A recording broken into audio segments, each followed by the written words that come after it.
조금 전에 금방 또 우리 찬양대 찬양도 감사드리고, 조금 전에는 그 영유년부라고 해야 될 것 같아요. 처음 시작은 이제 그 유년부 저학년들이 좀 많이 왔는데, 또 어린 친구들이 더 이제 와서 애기들이 좀 많이 있었죠. 그래서 대표로 사실은 그 특성을 성경학교를 앞두고 이렇게 한번 했습니다. 그래서 나중에 이제 뭐 한마디씩 다른 주제들 있잖아요. 여기 뭐 초등부 뭐 학생부랑 이제 다 이제 한마디씩 한다고 이제 잘 못 들었으실까봐 그거 얘기한 거예요. 주제가 뭐였고 하니까 함께 기도해 주세요라고 하는 얘기였습니다. 하여튼 얘기한 것처럼 많이 기도해 주시고 함께 또 협력도 해주시고 함께 위해서 또 필요하면 후원도 해주시고 하여튼 여러 모양으로 하여튼 섬겨주시기를 부탁을 드립니다. 요즘에 또 코로나가 조금 늘어나고 있죠. 그런 거 보면서 드는 생각 중에 하나가 뭐냐면 나쁜 세균들은 잘 전염이 되는 것 같아요. 근데 반대로 좋은 균은 이게 좀 배양하려면 좀 더 어려움이 되죠. 우리 몸에 좋은 균, 유산균 얘기, 한때 이 유산균이 중요하다는 얘기 많이 들어보셨을 거예요. 지금도 많이 중요하다고 하던데, 유산균을 이제 이렇게 배양하고 하기 위해서는 우리가 뭘 하나요? 일단 먹기도 하고 막 그래야 되잖아요.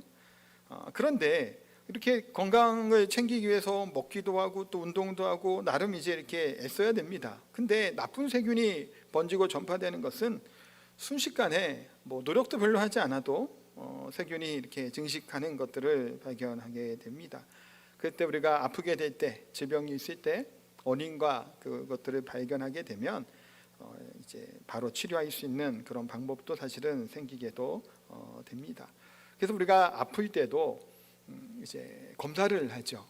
엑스레이 찍어서 결과가 나오지 않으면 뭐 CT도 찍고 MRI도 찍고, 그래서 병명이 무엇인지를 좀 발견하고 그때 이제 치료가 됩니다. 이게 명확하지 않으면 굉장히 이거만큼 막막한 게 없죠. 몸은 아픈데 힘든데 죽겠는데 왜 그런지를 모르면 그것만큼 사실은 괴로운 것도 없다라는 생각을 해보게 됩니다.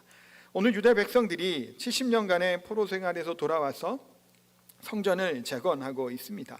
그런데 왜 성전이 지어야 되는지를 모른다면, 정확한 목적이 있지 않으면 이들이 지금 어떤 모습, 왜 이렇게 된 걸까요? 정확하게 몰랐기 때문이에요. 왜 성전이 지어야 되는지. 그러니까 조금 그런 건수가 생기고 핑계가 생기면 그냥 포기해버리고 주저앉아버리고 또 안 하려고 하는 그런 모습을 갖게 됩니다. 그래서 하나님은 제사장들에게 학계를 통해서 질문을 2가지를 던져주시죠. 오늘 본문이 그 얘기예요. 질문에 대한 내용인데, 질문을 하시면서 그러기에 성전이 꼭 필요하고 왜 너희들이 성전을 지어야만 되는지에 대한 얘기를 말씀해 주고 있는 것이 오늘 본문의 내용입니다. 자, 하나님의 첫 번째 질문이 뭐냐 하면 거룩한 고기에 대한 부분을 이야기하고 계세요. 그게 이제 우리 읽었던 10절부터 12절까지 나와 있는데, 자 12절 한번 볼게요. 좀 기니까. 사람이 옷자락에 거룩한 고기를 쌓는데 그 옷자락이 만일 떡에나 국에나 포도주에나 기름에나 다른 음식물에 닿았으면 그것이 성물이 되겠느냐? 이런 질문을 하신 거예요. 근데 제사장이 뭐라고 하죠? 이르되 아니니라 하는지라. 자, 이게 뭔 얘기냐면 거룩한 고기라는 게 있죠. 거룩한 고기가 뭘까요? 하나님께 제물로 드린, 제사로 드려진 그 성물이에요. 이것이 바로 거룩한 고기라고 얘기합니다. 그러니까 하나님께 제물로 바친 거예요. 제사 드릴 때 그 고기를 이야기해요. 근데 이 고기 중에서는, 그러니까 이 제물 중에서는 사람이 먹을 수 있는 게 있고 못 먹는 게 있습니다. 어떤 것들은 전부 남김없이 다 태워서 하나님께 드려야 돼요. 또 어떤 것들은 이제 사람이 먹을 수도 있어요. 그 중에 대표적인 것이 뭐냐면 속죄제 같은 경우는 모든 고기를 다 태워서 하나님께 번제로 드려야 돼요. 이거는 사람들이 먹지 못합니다. 하목제 같은 경우는 반대로 뭘까요? 이 고기가 있죠. 내장은 불로 기름을 태우고 나머지는 제사장과 이것을 드린 사람이 같이 먹습니다. 거기서. 왜냐하면 하목제이기 때문에 이게 목적이 좀 달라요. 속죄제 죄를 대속하기 위해서 하기 때문에 다 드려야 되는 거고, 하목제는 화목하게 하는 하나님과의 그런 관계가 화목되었잖아요. 그런 의미가 있기 때문에 이건 먹는 의식들을 했던 거예요. 이런 것처럼 거룩한 고기이죠, 이것이. 이 거룩한 고기를 어디서 먹을 수 있을까요? 밖에 가져나가지 못합니다. 성전에서만 이걸 먹을 수 있어요. 그 고기와 접촉하는 물건들도 다 거룩한 물건이 됩니다. 근데 여기서 거룩하다고 하는 것은 하나님께 바쳐진, 그렇기 때문에 다른 용도로 사용되지 아니하는 그런 성물들을 뜻하는 표현이기도 해요. 그러니까 하나님께 예배를 드렸던 또 이 제물이 있을 거 아니야. 그것과 같이 그 제물을 드리는 도구들도 다 성물이 되고 거룩한 물건이 된다는 겁니다. 그래서 일단 이것이 하나님께 바쳐진 것은 다른 용도로 쓸 수 없습니다. 그 용도로만 쓰게 되는 거예요. 자, 근데 여기서 하나님의 질문이 뭔가요? 고기를 얘기하는 게 아니에요. 고기를 싼 싼 옷이 있다는 얘기를 하는 거예요. 옷을 쌌는데 그 싼 옷이 다른 물건에, 음식물에 닿게 되면 그럼 그게 성물이 되겠냐라는 거예요. 대답이 뭐라고요? 아니라는 거예요. 잘 이해하셔야 돼요. 거룩한 고기를 쌓은 옷자락이에요. 성물이 아니라 이 옷자락, 싸고 있는 옷자락이 다른 데 닿고 그러면 거룩하게 되냐? 아니라는 거예요. 그럼 거룩이 뭘까요? 거룩은 크게 사실은 두 가지로 나눌 수 있는데, 오늘 본문에서 얘기하고자 하는 이 거룩의 개념 중에 하나는 뭐냐면 죄가 없는 상태를 뜻하는 겁니다. 깨끗한 죄가 없는 상태. 그래서 이것을 두 가지로 얘기를 설명하시죠. 첫 번째는 죄를 지은 사람이 하나님 앞에 나아가 죄를 자복하죠. 회개하는 거예요. 그러기 위해서는 자복할 뿐만이 아니라 뭘 가지고 가야 되나요? 짐승을 가지고 가야 돼요. 어린 양이나 소나 없으면 그것도 비둘기 같은 것들을 가지고 가서 피를 뿌리는 거예요. 그러면서 하나님께 대속하는, 제사함의 용서함을 받는 그 행위들을 하는 거죠. 이것이 제사를 드리는 것이에요. 그래서 이렇게 하나님 앞에 거룩하게 되기 위해서는 구약에는 어떻게 해야 되나요? 한 가지 방법밖에 없어요. 하나님께 회개하면서 이 짐승을 가지고 나아가 하나님께 제사를 드리는 그 방법뿐이었다는 거예요. 두 번째는 이 거룩에 대한 중요한 의미 중에 하나는 구별되는 거예요. 구별되다는 의미를 갖고 있는데, 그렇기 때문에 제사에 사용되는 물건이 있죠. 성전 기구들이 있어요. 물건들이 있고 사람이 있습니다. 제사장을 뜻하는 거겠죠. 전부 기름을 발라서 절대로 다른 용도로는 사용하지 못하게 하시는 거예요. 그러니까 성전에서 있는 것들은 다른 일에 쓸 수 없는 거예요. 성전에 쓰던 기구들을 딴 데 갖고 와서 급하니까 이거 딴 데도 내가 쓰겠다. 여기서 칼 같은 거 있으면 고기 번지 잡을 때 쓸 거 아니에요. 그거를 급하니까 우리 집에 이거 염소 잡아야 되는데 잠깐 쓰지 하고 가서 쓸 수가 없는 거예요. 그런 물건을 공동으로 못 씁니다. 왜냐하면 거룩한 것이기 때문이에요. 하나님께 드려지는 그 성물이기 때문에. 그렇기 때문에 제사장도 당시에 다른 직업을 가질 수 없습니다. 왜냐하면 하나님 앞에 기름 부음을 받은, 하나님께 제사 드리는 데만, 하나님께 예배 드리는 데만 그 일을 해야 되는 사람은 제사장으로 세운 거예요. 레위인도 그런 것들이죠. 사실은 성막에서, 성전에서만 하라는 거예요. 거룩하게 구별시킨 거예요. 하나님이 그 일들만 하는 겁니다. 그러니까 오히려 그렇기 때문에 하나님 앞에 거룩해지기 위해서는 하나님의 은혜 안에 거하는 것이고, 그러기 위한 방법으로 제사를 지내고 또 그렇게 거룩하게 하나님께 나아갈 수 있었다는 거예요. 그러니까 거룩한 고기에 닿은 것은 성물이 되지만 그 고기를 싼 의복에 닿는 것이 성물이 되지 않는다라는 걸 얘기하는데, 왜 이 얘기를 지금 하나님 하실까요?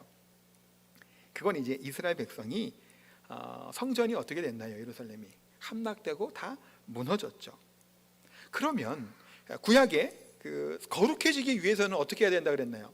하나님께 성전으로 나아가야 돼요. 제물을 가지고. 성전이 있나요? 없나요? 없어요. 거룩해질 방법이 당시에는 있었던가요? 없는 거예요. 그러니 거룩하지 못한 상태가 된 겁니다. 그러니까 지금 필요한 것이 무엇이라는 거예요? 거룩하게 되기 위한 성전이 필요했던 거예요. 이것을 코로나의 상황과도 조금 비교가 될 것 같아요. 코로나 환자가 좀 늘어나고 있죠. 혹시 그것 때문에 걱정하는 분도 분명히 있을 겁니다. 지금 한번 걸려보신 분들은 별로 걱정 안 하실 수 있겠습니다만 걱정할 수 있어요. 그런데 제가 잘은 모릅니다만 양성 판정을 받고 확진이 된다고 하는 이 사람들이 늘어나는 것도 문제이긴 하겠지만, 더 중요한 것이, 문제가 되는 게 뭘까요? 위중증 환자죠. 그 사람들이 늘어나는 게 더 문제라고 얘기해요. 왜 그런가요? 치료해야 될 의료시설이 필요하기 때문이에요. 경증 같은 경우는 코로나 걸려도 그냥 집에서 쉬면 낫잖아요. 한 며칠 있으면 열도 떨어지고 아니면 뭐 열나면 해열제 먹어도 되고 보통도 다 그렇게 이렇게 하셨죠. 저희 아들도 걸렸었잖아요. 뭐 그냥 그거 없이 건강하게 지나갔고, 저나 제 아내나 저기 딸내미도 뭐 같이 한 집에 있었지만 뭐 괜찮았어요, 사실은. 그러니까 그렇게 병증은 넘어가요. 근데 중요한 게 뭐예요? 중증으로 가는 거예요, 사실은. 그러면 의료 체계가 필요하죠. 의사들이 필요하고 그런 병상도 필요한 그런 일들이 일어나게 돼요. 그러니까 이것 사람들이 늘어나게 되는 게 그게 사실은 더 걱정이 되고 문제가 된다라고 얘기를 하죠. 마찬가지로 지금 유다 백성들에게는 뭐를 하는 걸까요? 병원이 없는 거랑 다를 바 없다라는 거예요. 지금 상태가 성전이 다 무너지고 없잖아요. 그러니까 지금 병들어 있는데, 그 영혼이 아파 있고 신음하고 있는데 왜 성전이 필요한지를 깨닫지 못하고 있었기 때문에 그것에 대한 문제가 있었다는 얘기를 하나님이 말씀하고 계시는 거예요.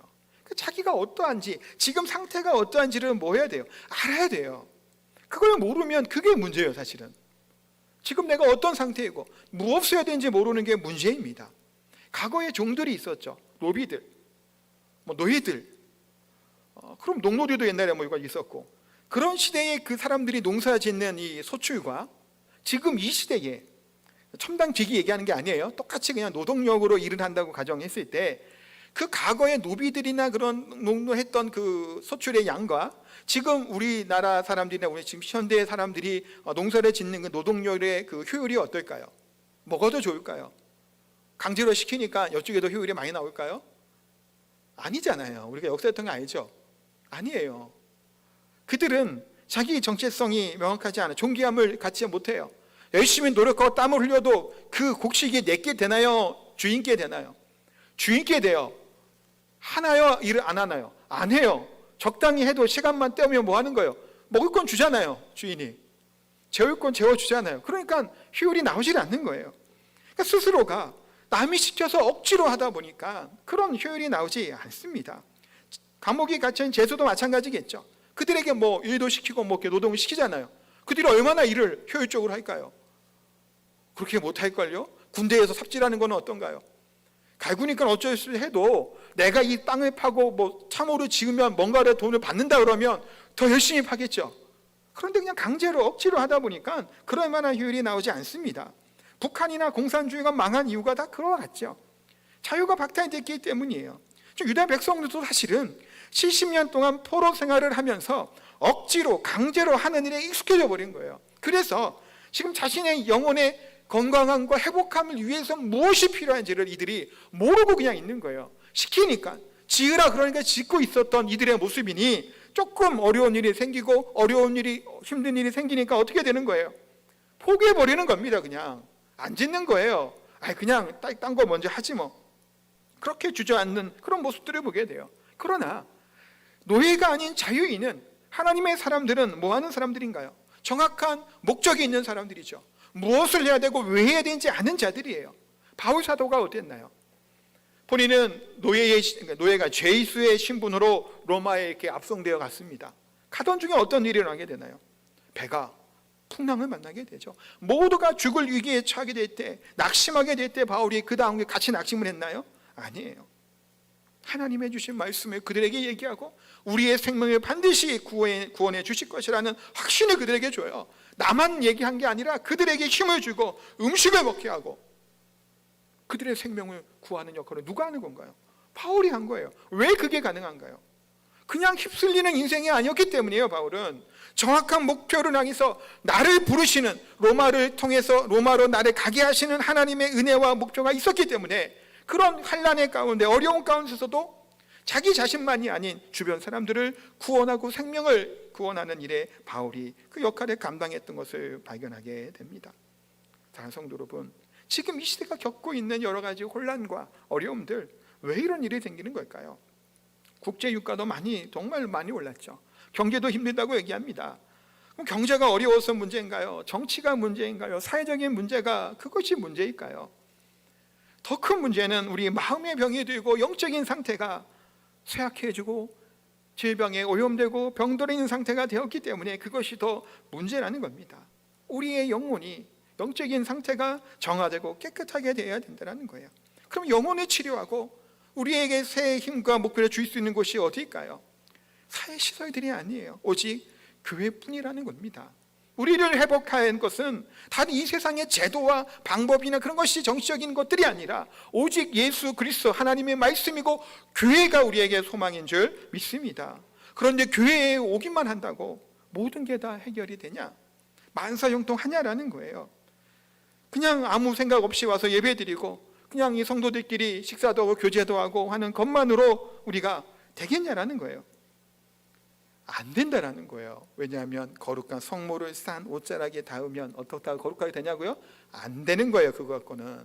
무슨 아시겠어요? 그것을 얘기하는 겁니다. 하나님 이제 또한 두 번째 질문을 하세요. 자, 13절 말씀 같이 한번 읽겠습니다. 학개가 이르되 시체를 만져서 부정하여진 자가 만일 그것을 가운데 하나를 만지면 그것이 부정하겠느냐 하니 제사장들이 대답하여 이르되 부정하리라 하더라. 자, 거룩한 고기가 아니라 이제는 뭘 얘기하시나? 시체를 만진 사람이 다른 사람이든 다른 것들을 만지면 어떻게 되냐라는 거예요. 어떻게 되죠? 부정해집니다. 구약의 율법을 아주 철저하게 그것은 이제 부정에 대한 것들은 얘기를 해요. 이 거룩한 것을 싼 옷이 그 거룩을 막 이렇게 전하지는 못하잖아요. 그 옷자락은 거룩하지 않아요. 근데 시체를 부정한 것을 만진 것을 사람이 만지면 부정해지고 그게 또 건드리면 또 부정해지는 거예요. 부정은 계속 부정해져요. 그러니까 어찌 보면 제일 작은 접촉도 급속히 번지고 전염된다는 것을 보게 됩니다. 그러니까 제사장들에게 무엇을 해야 되겠느냐라고 하는 질문을 하고 답을 주시는 거예요. 부정하다는 게 뭘까요? 오염된 상태예요. 하나님이 절대로 용납하지 못하는 거예요. 그래서 예물을 드릴 때, 제사를 드릴 때 흠없는 것을 하나님께 드리는 겁니다. 흠없는 것, 뭐 절거나 뭐 이상한 그런 건 안 돼요. 흠없는 것을 드려야 돼요. 그러니까 그 개념을 이해시키기 위해서 하나님이 뭐 하는 거예요? 제사 지낼 때 어떠한 제물을 드려야 되고 무엇을 음식을 먹을 때 뭘 먹을 수 있고 먹지 말아야 되고 그것을 다 알려주시는 거예요. 그 개념을 알게 하기 위해서. 지난주에 얘기했죠. 대표적으로 지금 잘 먹는 음식 중에 하나, 구약에는 먹지 못할 음식이 뭐라고요? 순대죠. 돼지 곱창인가? 내년 그걸로 하고 피를 또 섞어서 한단 말이에요. 그거는 상상할 수 없는 음식이에요. 구약으로 따지면 그거는 아마 기겁을 할 겁니다. 순대 같은 경우로 이제 보게 되면, 하여튼 그건 못 먹는 것, 그걸 기준을 둔 거예요.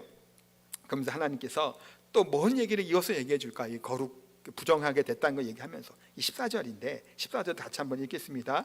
이에 학개가 대답하여 이르되 여호와의 말씀에 내 앞에서 이 백성이 그러하고 이 나라가 그러하고 그들의 손의 모든 일도 그러하고 그것이 거기에서 드리는 것도 부정하니라. 그러니 지금 너희들이 하는 모든 게 지금 어떻다라는 거예요? 부정한 상태다라는 것을 이야기를 합니다. 왜 얘기를 하시냐면, 자, 이스라엘 백성들이 그 포로로 잡혀갔죠. 망했습니다. 예루살렘 함락되었고 성전은 무너졌어요. 근데 다시 돌아왔단 말이에요. 70년 만에. 그럼 돌아왔으면 그냥 자동으로 거룩해지는 걸까요? 아닌 거예요. 없잖아요. 구약에 거룩해지는 방편이 뭐예요? 성전에서 하나님께 나아가야 되잖아요. 성전을 통해서. 그게 있나요? 없나요? 없잖아요. 그럼 돌아왔다고 거룩해지는 건가요? 하나님은 그게 안 된다는 얘기를 하시는 거예요. 그렇지 못하다라는 거예요. 그러니까 너희도 거룩하고 나라도 거룩하고 너희 하는 모든 것들이 다 거룩하다라고 말씀합니다. 이 거룩하기 위해서는 뭐 어떻게 해야 될까요? 하나님의 계시된 말씀만이 우리를 회복시켜 주시고 깨끗하게 하실 수 있는 줄 믿습니다. 하나님 말씀만이 우리의 병든 영혼을 치유하십니다. 그런데 하나님의 백성들조차도 이 말씀을 가까이 하지 않고 좋아하지 않는 것이 문제죠. 수많은 교회들의 안에서 이제 그 문제란 얘기하는 것 중에 하나가 뭘까요? 교회 안에서도 얘기하는 것이 출세와 성공을 이야기한다고 해요. 말씀으로 치유받고 회복되고 하나님의 영광 가운데 서야 되는데 교회에 와서도 출세와 성공에 대한 얘기들, 복 받는다는 얘기만 듣기를 원한다라는 거예요. 목회자도 마찬가지라는 거죠. 그런 얘기들, 듣기 좋은 말만 한다라는 거예요. 성공만 얘기한다라는 거죠. 그런 것들이 교회 안에서 선포되어지고 그것만 사모하게 될 때 더 큰 증사와 문제가 발생하게 되는 겁니다. 교회는 그런 곳이 아니죠. 교회가 뭐 하는 데인가요? 믿지 않는 사람들의 교회가 뭐 하는 곳이냐 물어보면 뭐라고 대답할까요? 교회 가서 뭐 하냐고 물어보면, 여러분들은 교회 가서 뭐 하는지, 교회가 뭐 하는 곳인지라고 물어본다면 어떻게 대답할 수 있나요? 그냥 와서 그냥 앉아있다가, 앉아있는 거 아니죠. 예배를 드리고 뭐 친교를 나누고 교제하고 어디 가서 뭐 이렇게 즐겁게 차도 마시고 또 놀러도 가고 뭐 축구도 하고 뭐 그런 것들이 교회에서 하는 일인가요? 교회의 사명은 당연하게도 예배하는 것이죠. 당연합니다. 이 예배를 중심으로 한 큰 하나님이신 사명이 있어요. 그게 뭘까요? 선교하는 것과 교육하는 거예요. 마태복음 28장 19절 20절 이 말씀 같이 한번 읽겠습니다. 그러므로 너희는 가서 모든 민족을 제자로 삼아 아버지와 아들과 성령의 이름으로 세례를 베풀고 내가 너희에게 분부한 모든 것을 가르쳐 지키게 하라. 볼지어다 내가 세상 끝날까지 너희와 항상 함께 있으리라 하시니라. 아멘. 교회 사명이 뭔가요? 지금 마태복음 28장 말씀은 지상 대명령으로 얘기하는 예수님의 마지막 말씀이기도 합니다. 교회는 당연히 예배하는 공동체이죠. 하나님을 영화롭게 하고 기뻐하고 영광 올려드리는 공동체예요.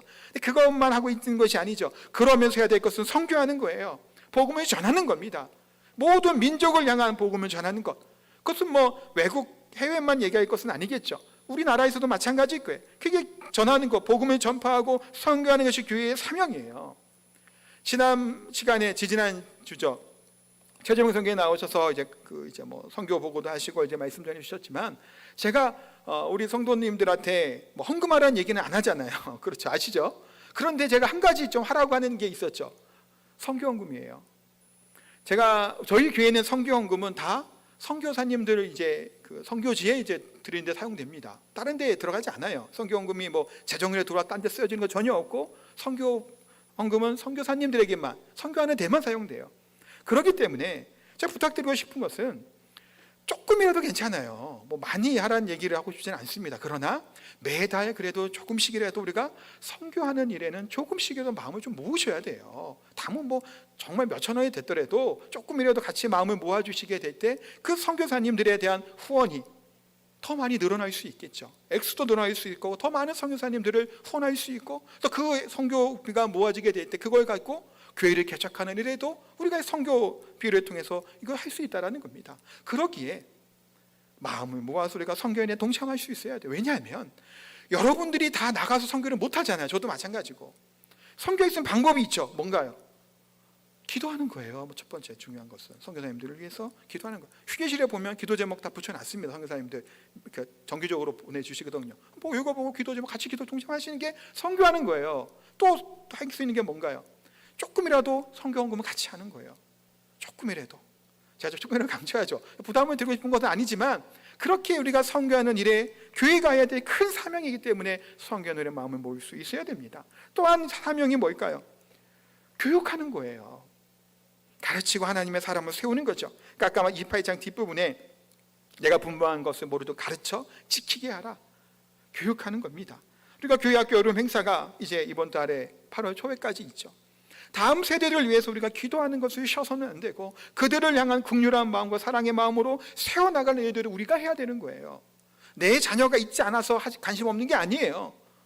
교회가 해야 되는 것은 가르치는 거죠. 지키게 하는 거예요. 하나님의 사람을 세워나가는 것이 교회가 해야 될 사명이라는 겁니다. 그러기에 관심을 갖고 기도해 주시고 혹시 좀 도움이 필요하다 그러면 조금 더 시간을 내서 도움도 주시고 또 그 부서에서 필요하면 조금의 그런 후원도 하시는 것도 좋겠죠. 여러 방면으로 다양한 모습으로 우리가 섬기고 우리가 그 교회가 해야 될 이 사명들을 감당할 수 있어야 된다는 겁니다. 사랑하는 성도 여러분, 우리가 문제가 있을 때 그 문제를 어떻게 우리가 깨달을 수 있을까요? 어떻게 발견할 수 있을까요? 하나님의 말씀으로 우리가 우리의 상태를 점검할 수 있어요. 영적인 상태를 진단받을 수 있다는 얘기입니다.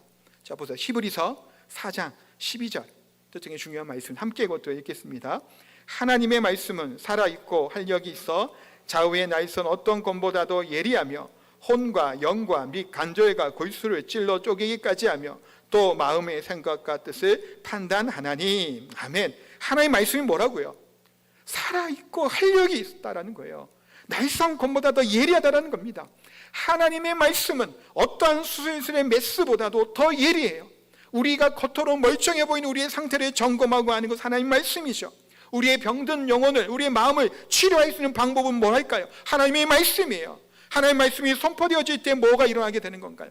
회개하는 마음들이 일어나게 되는 겁니다. 나를 도우소서 긍휼을 구하는 기도가 우리 가운데 나오게 된다는 거예요. 하나님의 말씀이 온전하게 선포되어지고 그 말씀 가운데 순종하고 살아가게 될 때 질병이나 고통이나 아픔이 떠나가는 겁니다. 건강해지는 거예요. 이 말은 뭐냐면 외부의 자극이 있을지라도 우리는 강건할 수 있는 이유가 뭘까요? 든든히 뿌리가 내려진 우리에게 씨앗이고 땅이라면 그것이 가능해요. 이게 뭘까요? 밭에 씨를 뿌리는 비유가 있죠. 우리 마태복음 우리가 묵상하다 보시면 알겠지만 어떠한 일이 돌짝밭에 뿌려진 씨는 외부에 햇빛이 착 내리쬐면 시들어 버려요. 근데 햇빛은 힘들게만 하는 건가요? 아니면 이 식물들이 자라나는 그 힘이 되고 능력이 되는 거나요? 장분이 되기도 해요. 뿌리가 든든히 세워져 있으면 열매를 맺죠. 여름철 과일이 요즘에 맛있죠. 수박도 달고. 왜 그럴까요? 참외도 더 맛있더라고요. 덥기 때문이에요. 해가 진하기 때문이에요. 그렇기 때문에 오히려 더 과일은 달아요. 외적인 고통이나 괴로움들이 생길 때 오히려 든든히 하는 말씀 가운데 영적으로 강건하게 세워 있는 사람들은 오히려 그 외적인 환경과 여건에서 더 아름다운 열매를 맺게 되는 겁니다. 그것이 하나님 말씀 앞에 온전히 선 사람들의 모습이죠. 코로나 걸리도 마찬가지였잖아요. 건강한 사람들은 컨디션이 좋을 때 걸리면, 같은 사람도 그렇더라고요. 어떤 컨디션 좋을 때 걸릴 때는 잡게 놀아갔는데 되게 피곤하고 힘들 때 혹시 코로나가 걸린 분들은 되게 여러 날 고생하는 분들도 사실은 보게 됩니다. 우리 영적으로 우리가 그런 면역력이 우리 강건할 수 있게 되기 위한 방법은 뭘까요? 하나님의 말씀으로 우리가 굳건하게 설 때 그것이 가능하다고 성경은 분명하게 말씀하고 있습니다. 그런데 유다 백성들은 어땠나요? 그 중요성을 깨닫지 못한 거예요. 70년 동안 노예 생활을 하며 그냥 정상적으로 생각했죠. 돌아오니까 그게 끝난 걸로 생각을 했던 겁니다. 성전을 짓고 말씀을 들을 생각을 하고 제사를 온전히 드려야 될 생각을 하지 않고 자기네 집을 짓고 농사 짓고 하는 것, 그냥 살도리만 찾아봤던 그들의 모습들. 그러게 그래서 하나님은 학겔의 선지자를 통해서 너희 자신들의 모습들을 발견하라는 거예요. 거룩하냐? 거룩하기 위해서 무엇을 해야 되느냐? 그것을 말씀하는 겁니다. 눈에 보이진 않지만 온 세상은 세균이 드글드글하죠. 이것도 마찬가지로 다 세균이 많습니다. 그렇기 때문에 우리가 때로는 손을 씻고 소독을 하죠. 또 죄는 더더욱 그래요. 눈에 보이지 않아요. 죄는 그 보이지 않는 죄가 우리 가운데 가득하게 될 때 아무나 만나고 먹고 마시고 아무데나 가게 되면 죄에 빠지는 큰 문제를 우리가 일으키는 것을 발견해요. 영적으로 우리를 질병 가운데 고통가게 만들 수 있는 병들이 도처에 너무 널리고 널렸습니다. 이 얘기는 한마디 하고 이제 좀 마무리할 건데, TV나 영화, 미디어 같은 경우도 보면 우리의 영혼을 좀 먹고 갉아먹을 것 같은 것들이 참 많이 나옵니다. 유명한 영화 중에 하나, 마블에서 여러 영화들이 나오잖아요. 그 얼마 전에 개봉했던 닥터 스트레인지 같은 영화도 보면 거기에 뭐가 나오냐 하면 그 힌두교의 다신론 같은 사상들이 그대로 나와요. 멀티버스라고 하면서 뭐 여기저기 다 차원을 막 얘기를 하더라고요. 이 사상에서 차원이 여기서 있고 저기서 있고 막 하는 그런 것들이 뭔가요? 재미인가요? 그게? 재미로 보일 수 있죠. 그런데 그게 재미만이 아니라는 거예요. 또 거기에 좀비가 나옵니다. 좀비는 보통 어떤 대상인가요? 나쁜 쪽인가요? 좋은 쪽인가요? 보통 영화도 나쁜 쪽으로 나왔죠. 근데 그 영화에서는 좀비가 주인공이에요. 좀비가 뭘까요? 죽은 자가 다시 살아난 거예요. 죽은 자가 다시 살아나는 건 우리 기독교의 가장 중요한 핵심 사상, 부활이에요. 이 부활 신앙을 훼손하는 게 이 좀비예요. 그거 보고 그냥 좋다고 웃고 볼 게 아니라는 말이에요. 우리의 부활의 신앙이 그런 더러운 모습으로 부활하는 게 아니에요. 영화로운 모습으로, 거룩한 모습으로 변모할 것을 성경은 말씀하시는데 이 세상에서는 좀비와 같은 더러운 것으로, 그런 것으로 표현하고 있어요. 부활의, 죽는 자의 부활을 살아남게 되면 그렇게 표현하는 거예요. 이게 무의식적에 우리 가운데 접하게 될 때, 우리 아이들에게 접하게 될 때 어떤 현상이 일어나게 될까요? 그게 정말 그런 것처럼 얘기를 한단 말이에요. 그런 것처럼 만들어요. 그런 영화나 드라마나 그런 예능이나 모든 것들이 우리의 것도 영적으로 오염시킨단 말이에요. 수레 같은 데 가서 은혜 받고 밤에 무서운 영화 보고 무서운 얘기하면 어떻던가요? 은혜 받으면 자나요? 무섭죠. 두려움이 생기죠. 은혜 다 갉아먹는 거예요. 사실 그게 귀신 영화나 음란한 것들이나 그런 나타나는 미디어나 주변 환경들이 우리의 영적인 것을 좀 먹어버리는 거예요. 우리를 그런 치름치름 앓게 만든다란 말이에요. 건강한 영적으로 세웠던 사람들도 그런 것에 접촉될 때 쉽게 물들 수 있는 것이 바로 이 부정한 것이다라는 것을 발견하게 됩니다. 사랑하는 성도 여러분, 하나님께서는 음식을 먹는 것을 통해서 또는 거룩과 부정을 통해서 분명히 말씀하시죠. 율법을 통해서 이들에 대해서 분명히 그래서 차단하는 역할을 해주신 거예요. 하지 말라는 거예요. 먹지 말라는 거예요. 율법은 그래서 하지 말라, 먹지 말라, 못하라는 게 엄청 많아요. 하라는 것보다 훨씬 더 많습니다. 하지 못한 구약. 왜 그럴까요? 일시적 그런 거예요. 어떤 이런 표현을 하더라고요. 응급조치다. 율법은 이 더러움과 부패됨을 그냥 억지로 더 하지 않게 막는 것이 율법의 목적이다 라고 얘기를 하는 거예요. 그럼 이 진정한 회복하실 분, 의사는 누구일까요? 응급조치 취한 다음에 의사가 와서 치료해야 되잖아요. 의사가 누구죠? 우리 주 예수 그리스도인 거예요.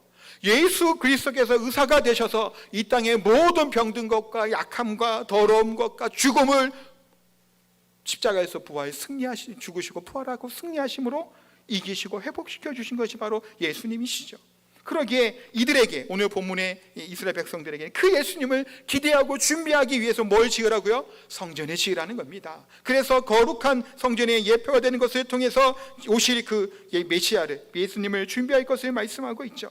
그러기에 우리의 영혼 대신 예수 그리스도께서는 지금 현재는 우리와 함께하고 계신다는 사실입니다.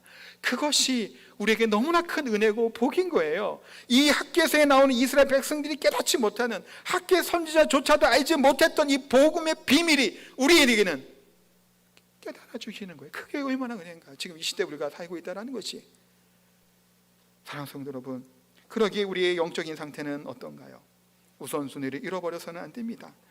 형식적인 예배를 드려서도 안 된다는 겁니다. 하나님 앞에 내 욕심과 과거의 모든 것들을 내려놓고 온전한 예배자의 모습을 하나님께 서게 되기를 소망합니다.